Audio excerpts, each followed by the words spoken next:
Juga tentang al-ka'ab ya. Al-ka'ab itu kalau di ahli sunnah mengatakan kan ilal ka'bain. Ka'bun satu mata kaki, ka'bain dua mata kaki. Apa makna ka'ab? Ada ikhtilaf ulama. Ulama ahli sunnah kebanyakan mengatakan bahwa al-ka'bain itu dua mata kaki. Ya. Sehingga ketika diusap atau dibasuh pembatasannya sampai dua sisi mata kaki yang kiri kanan itu kan yang menonjol. Ya. Kalau satu kaki berarti ada dua mata kaki kan. Kalau dua kaki ada empat begitu. Quran mengatakan dua mata kaki. Ya. Nah kan kita punya kaki dua, berarti ada empat seharusnya. Kecuali yang punya satu kaki, Quran menjelaskan ya hanya dua mata kaki. Nah kata ulama Ahlul Bait dan sebagian juga ada ulama Islam mengatakan al-ka'ab itu bukan mata kaki, dia punggung kaki. Kalau ini kaki ya, ini misalnya kaki, ini kan ke atas ini kan ada ke atas itu, di sini kan ada punggungnya ini yang menonjol. Ini ka'ab itu. Jadi satu kaki, satu ka'ab, satu tonjolan. Quran mengatakan dua ka'ab, berarti kiri kanan, betul. Sebab kalau dikatakan mata kiri kanan itu berarti al-ki'ab, bukan al-ka'bain begitu. Ya. Itu pandangan ulama Ahlul Bait ya. Nah, sekarang kita baca ala kadarnya dari kitab tafsir Majmu'ah sudah kita bahas walaupun masih banyak yang belum kita kupas karena sangat dalam, bukan kelas kita, kelas ulama ini. Agak berat. Yang ketiga dari kitab Tafsir Kasyif ada 7 jilid. Ini pada jilid yang ketiga halaman 21 sampai 23 ya, kita baca insyaallah. Kata beliau muallif, ya ayyuhalladzina amanu idza qumtum ila sholati ay idza aradtum al-qiyam ila sholati. Artinya jika kalian mau melaksanakan salat. Itu mana ayat? Ya ayyuhalladzina amanu idza qumtum ila sholati. Ya. Seperti itu maknanya. Kata beliau, faghsilu wujuhakum, basuhlah wajah-wajah kalian. La khilafa fihi, tidak ada perbedaan di antara ulama mengenai membasuh muka. Semua sepakat. Tidak seorang pun mengatakan muka itu diusap, tapi semua dibasuh sepakat. Siwa anna syi'at al-imamiyah taqalu, kecuali Syiah mengatakan bahwa yajibul ibtida'u minal a'la, wajib memulai basuhan muka itu di bagian atas. Ya, bukan dari bawah ke atas, tapi dari atas ke bawah. Itu caranya. Wala yajuju an-naqsu, enggak boleh balikan dari bawah ke atas, itu batal. Ini tata cara membasuh muka. Wa qala ghairuhum, selain Syiah mengatakan yajujul ghuslu kaifa tafaq, membasuh muka itu boleh bagaimana saja, mau dari sini ke sini, mau dari sini ke sini, mau ke sini boleh. Syiah mengatakan enggak, dari atas ke bawah. Wal ibtida'u minal a'la afdal, tapi kalau mulai dari atas ke bawah itu afdal. Jadi ahli sunnah pun mengatakan bahwa kalau membasuh muka dari atas ke bawah itu afdal, lebih baik, sekalipun boleh dari bawah ke atas. Jadi sesuai dengan pandangan ulama Ahlul Bait. Secara afdaliyahnya begitu. Wa aydiyakum minal marafiq, dan membasuh tangan kalian sampai ke siku.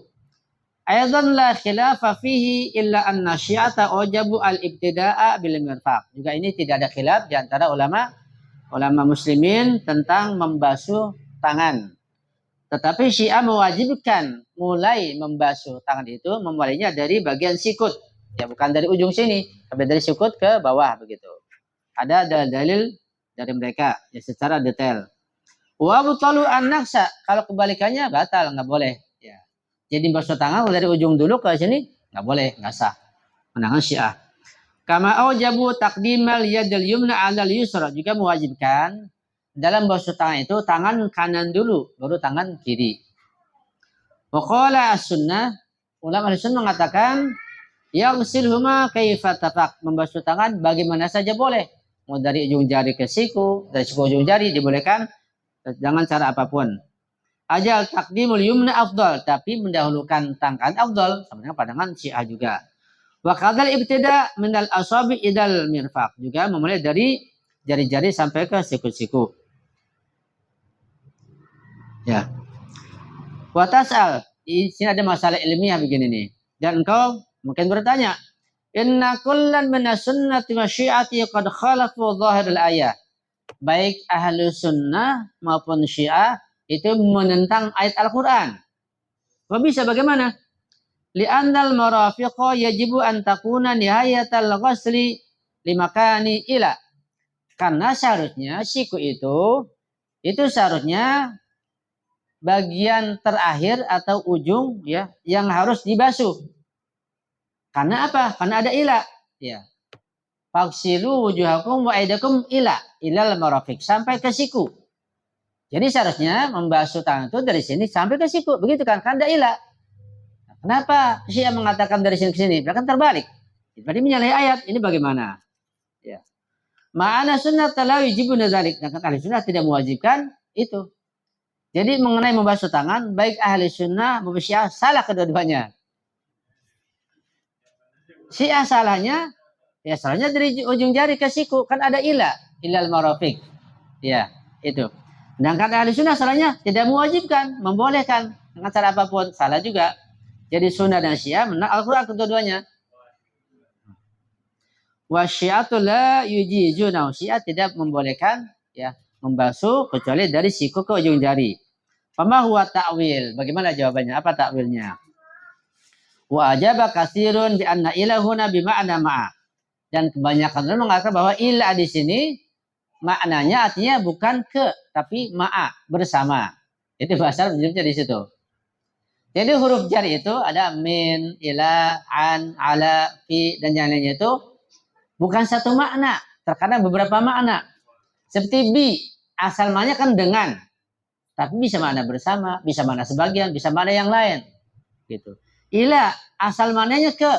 Misalnya, ana azhabu, saya pergi minal baiti dari rumah ila suk ke pasar. Ya, atau ana arji'u ilal bait, aku pulang ke rumah. Ila ke, tapi ila di sini maknanya bukan ke, tapi ma'a bersama. Nah, repot lagi di sini. Ya, kebanyakan mengatakan bahwa ila maknanya bukan ke, tapi ma'a, makna kebersamaan. Seperti ada ungkapan ayat yang berbunyi wa yazidkum quwwatan ila quwwatikum. Dan Allah menambahkan kalian kekuatannya ila quwwatikum bersama kekuatan kalian. Ila di sini artinya ma'a, surat Hud ayat 52. Ay ma'a quwwatikum. Ya, dan satunya begitu. Nah, ini dari sisi nahwu sorofnya. Ya. Nah dari sisi lain dari riwayat contohnya dibuktikan bahwa ya, ilah tidak menjelaskan tata cara berwudu, hanya menunjukkan tentang batasan wudu dari sini ke sini. Kalau dibahas panjang nanti kalau saya contohkan tentang yang lain agak repot juga karena waktunya nggak mungkin. Ya, soal di kelas khusus begitu bagi santri bisa. Ya. Itu tentang makna ilah di sini. Wamsahu bi ru'usikum qala al-Hanabilah yajibu mashu ra'si wal udhunain. Hambali dan ulama Sunni mengatakan wajib mengusap kepala dan dua telinga. Itu mazhab Hanafi. Wa yujzi al-ghuslu 'andal masih. Kalau dibasuh saja sudah cukup, enggak perlu mengusapnya lagi. Bisyarti imrar yad 'ala ra'si dengan syarat harus meratakan air ya dengan tangan ke bagian kepala. Ya. Dan begitu seterusnya sampai ungkapan wa arjulakum ilal ka'bain. Ya. Tentang wa arjulakum ada dua bacaan, wa arjulakum dan wa arjulikum di sini ada dua bacaan. Dan ada ikhtilaf di antara para ulama. Ya. Jadi alasan Syiah di sini mengatakan bahwa kaki itu wajib diusap bukan dibasuh. Wa qala Syiah yajibu mashul arjul la ghusluha li'annaha ma'tufatun 'ala ru'us. Jadi kaki itu wajib diusap bukan dibasuh karena ungkapan arjul kaki itu atopnya ke kemana ke ru'us yang terdekat. Amma 'ala qiratil jar fa wadihun dan seterusnya ya. Kita buka tafsir Al-Mizan. Ini udah kelas berat ini. Ya, apa kata beliau nanti? Pada jilid 5 halaman 226.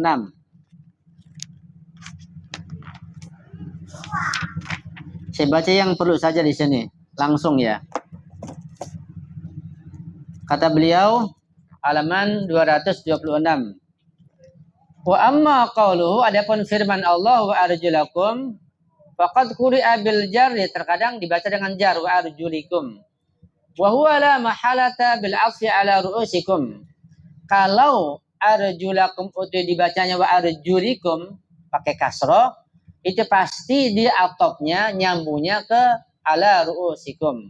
Wamsahu bi ru'usikum. Ya, karena dijarkan ru'usnya. Jadi kalau arjulakum juga dijarkan, maka atopnya bersambungnya ke ru'us, itu pasti begitu. Nggak mungkin meleset. Wa rubbama qala al-qail, mungkin tadi mengatakan innal jarra lil ittiba, bahwa dijarkan itu karena ada ittiba, ya, karena mengikuti ru'us. Kaqali wa ja'alna minal ma'i kulli syai'in hayy wa huwa khata'un. Ya. Kalau dikatakan bahwa arjulukum dibaca jarnya bukan karena atop tapi karena berdekatan, karena ittiba, itu salah kata Alama Tabatabai. Ya. Kenapa? Fa innal ittiba ala ma dzakaruhu lughatan radi'ah. Karena kalau ittiba, ya, menurut bahasa itu sangat buruk. La yahmulu 'alaiha atau la yahmilu 'alaiha kalamullah taala. Tidak mungkin firman Allah mengatakan seperti itu. Itu diihtimalkan dengan ittiba. Wa amma qalu kullu syai'in, dan seterusnya ini juga tidak perlu kita bahas, ya. Kemudian kata beliau, wa quri'a wa arjulakum bin nasbi, dan juga ada yang membaca wa arjulakum dengan dibaca nasab dengan fathah. Wa anta iza talaqqaital kalama mukhilliz zihni ghairu masyubil fahmi lam yalbas dun an taqdi anna arjulakum ma'tufun ala mawdhi ru'usikum. Ini kata beliau nih, perhatikan terjemahnya. Kata Alama, kalau engkau betul-betul mengikuti ucapan ini, membacanya dengan teliti, dan zihin, benak atau otak kalian itu kosong, yaitu netral gitulah, ya, dan tidak bercampur dengan pemahaman yang bermacam-macam, tidak ada ta'assub, tidak fanatik, ya, tenang begitu, ya, maka pasti engkau akan menghukumi dan menilai bahwa arjulakum itu diatopkan kepada tempatnya ru'usikum. Ini juga bahasa nahwu juga. Jadi ada atop mahal, ya, wamsahu bi ru'usikum wa arjulakum. Kenapa? Karena wamsahu itu muta'addi. Dia maf'ulnya bi ru'usikum. Ketika atopnya ada arjulakum, maka dia atopnya itu ke mahalnya ru'us. Pasti seperti itu kata beliau. Jadi kalau kalian dengan tenang membacanya dan memahami dengan baik, membaca wa arjulakum pun pasti atopnya ke ru'usikum, bukan ke yang atas kepada aidiakum itu sehingga dibahas maknanya begitu. Ya, kami agak jelimet ya. Jadi baik wa arjulikum atau wa arjulakum tetap maknanya diusap, bukan dibasuh. Ala mawdhi'i ru'usikum wa huwa an-nasb, itu nasab. Wa fahimta min al-kalami wujuba ghusl wajib waladain, dan kau sudah paham bahwa muka dan tangan itu dibasuh. Wa masr ra'si wa rijlain, dan kaki, kepala dan kaki itu diusap. Ulam yakhtar bi balika an turaddu arjulakum ila wujuhikum fi awalil ayah. Dan tidak mungkin engkau akan mengembalikan arjulakum itu kepada di atas. Itu bagian anggota yang dibasuh, yaitu muka dan tangan. Tidak mungkin mengembalikan kaki itu ke atas. Nah, kan di tengah-tengahnya ada ungkapan ru'us yang diusap. Itu nggak mungkin terjadi seperti itu. Ma'an qita'il hukmi fi qali fagsilu wujuhakum wa aydakum ilal marafiq. Kadang-kadang hukumnya sudah putus. Jadi ada dua hukum di sini. Idza qumtum ila sholati fagsilu wujuhakum wa aydakum ilal marafiq. Titik, sudah selesai satu ungkapan. Kemudian wamsahu bi ru'usikum wa arjulakum ilal ka'bain. Ucapan yang kedua. Ya, jadi ada dua pekerjaan begitu kata beliau. Karena itu ketika ada dua ucapan, maka yang dibasuh adalah muka dan tangan, yang diusap adalah kepala dan kaki. Bukan muka tangan dibasuh, kepala diusap, kaki dibasuh. Jadi kacau begitu. Jadi dua ungkapan disatukan, jadi aduk-aduk. Ini enggak benar. Bi hukmin akhar wa huwa qawlu wamsahu bi wujuhikum. Kata beliau ini, fa inna tab'as salim ya'ba an hamlil kalamil baligh ala dzalik. Orang yang, kalau istilahnya kalau saya terjemahkan, orang yang otaknya sehat, fa inna tab'as salim, orang yang otaknya sehat tidak mungkin dia mengihtimalkan Al-Qur'an yang baligh ini, yang fasih ini, sehingga dimaknakan kaki itu dibasuh. Kacau jadinya bahasa Arabnya, kata beliau. Wa kaifa yarda tab'u mutakallimin balighan ay yaqula mathalan. bagaimana mungkin orang yang otaknya sehat, orang yang mutakalimnya fasih, bahasanya bagus bisa mengatakan, misalnya, qabbaltu wajha Zaidin, ya, wa ra'sahu. Qabbaltu, aku mengecup atau mencium wajha Zaidin, muka si Zaid. Aku mengecup muka Zaid, wa ra'sahu, dan kepalanya. Jadi muka dan kepala dicium atau dikecup. Wa masahtu bikatfihi wa yadihi, dan aku mengusap pundaknya dan tangannya. Ini nggak mungkin binasbi yadin atfan ala wajhi Zaidin. Yadin dinasabkan sehingga atofnya kepada mana? Kepada wajah Zaid. Jadi di sini ada dua pekerjaan, apa? Mengecup dan mengusap. Apa yang dikecup? Itu muka Zaid dan kepalanya. Apa yang diusap? Itu pundaknya dan tangannya. Jadi ungkapan qabbaltu wajha Zaidin wa ra'sahu wa masahtu bikatfihi wa yadihi, ini tidak mungkin diartikan aku mengucup muka Zaid dan aku juga mengucup kepala Zaid, kemudian aku mengusap kepala pundak Zaid dan aku mengucup tangan Zaid. Kacau jadinya. Ya. Tidak mungkin seperti itu kata Alamah Tabatwai. Man kafa'il kalam awal, sedangkan yang pertama sudah terputus, ya. Qabbaltu wajha Zaidin wa ra'sihi atau wa rasahu. Wa shalihat taqali yadihi li anna yu'tafu ala mahallil majrul al-muttasil bihi wa huwa amrun jaizun da'irun kasal wudud fil kalamihim. Ya.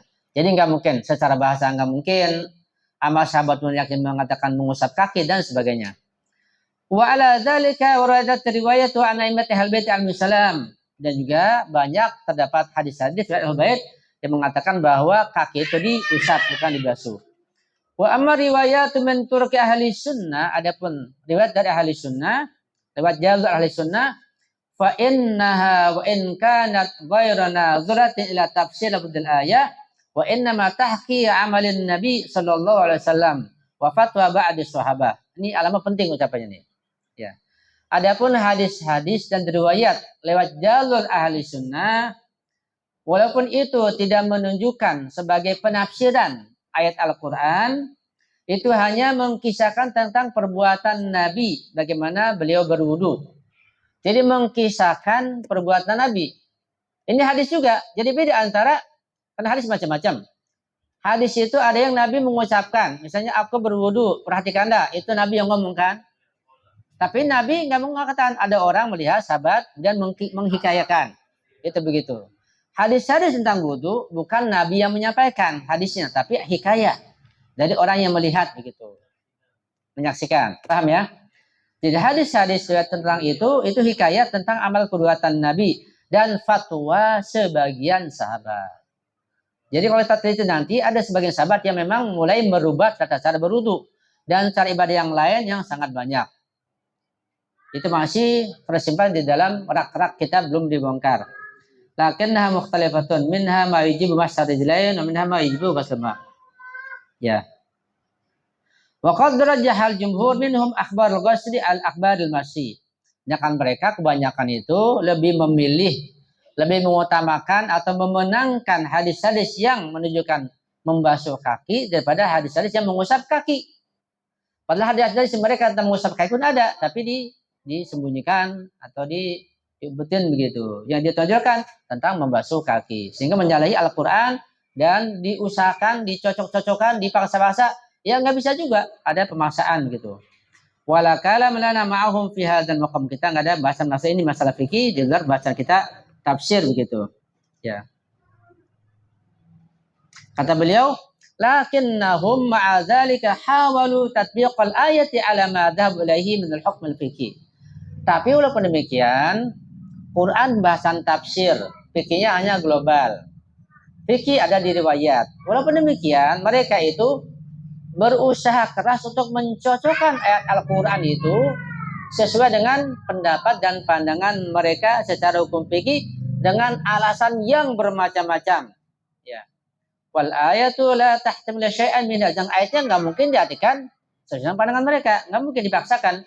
Illa ma'ardiha min auji balaghati ila mahbatir ria'ah. Kecuali kalau ayat Al-Quran ini bahasanya diturunkan sehingga menjadi jelek sekali. Diutak-atik, ya, diturunkan sehingga menjadi rendah, baru baru apa namanya bisa diterima begitu. Itu pandangan al-alamah Tabatabai mengenai membasuh kaki atau mengusap kaki. Sampai terakhir kata beliau, setelah bahas panjang ini, kata beliau, ini ucapan beliau ini saya bacakan ya. Wa ma adri kaifa yusbitu bihadzal wajhi annal murada bimasyir ra'si fil ayati huwal mashu min ghairi ghuslin wa bimasyir rijlain huwal mashu bil ghusli. Ini dia merasa istighrab, merasa aneh. Kata beliau, aku tidak tahu. Kok bisa ya, kata bahasa saya itu, kok bisa ketika masalah kepala diusap. Ya. Karena ayatnya jelas juga tentang mengusap kepala dan tidak dibasuh. Tapi ketika bagian kaki kok dibasuh, bukan diusap. Ini kok bisa begini? Wa hadzal wajhu wal wajhu sabiq bi'ainihi wa yazidu alaihi fasadan. Walidzalika yuraddu ala hadza ma yuraddu ala dzalika. Ya. Jadi kata beliau ini banyak iskalnya yang sudah dibahas di atas itu. Beliau merasa sangat aneh tentang ayat ini diutak-atik sehingga dipaksakan yang seharusnya tidak demikian. Ya. Dan ada bacaan yang lain yang juga lebih dalam, lebih banyak kita bahas masalah itu. Tentang fikih Imam Ja'far Shadiq ini masih tersisa, kita akan baca di pertemuan yang minggu depan insya Allah. Ya, tentang prakteknya.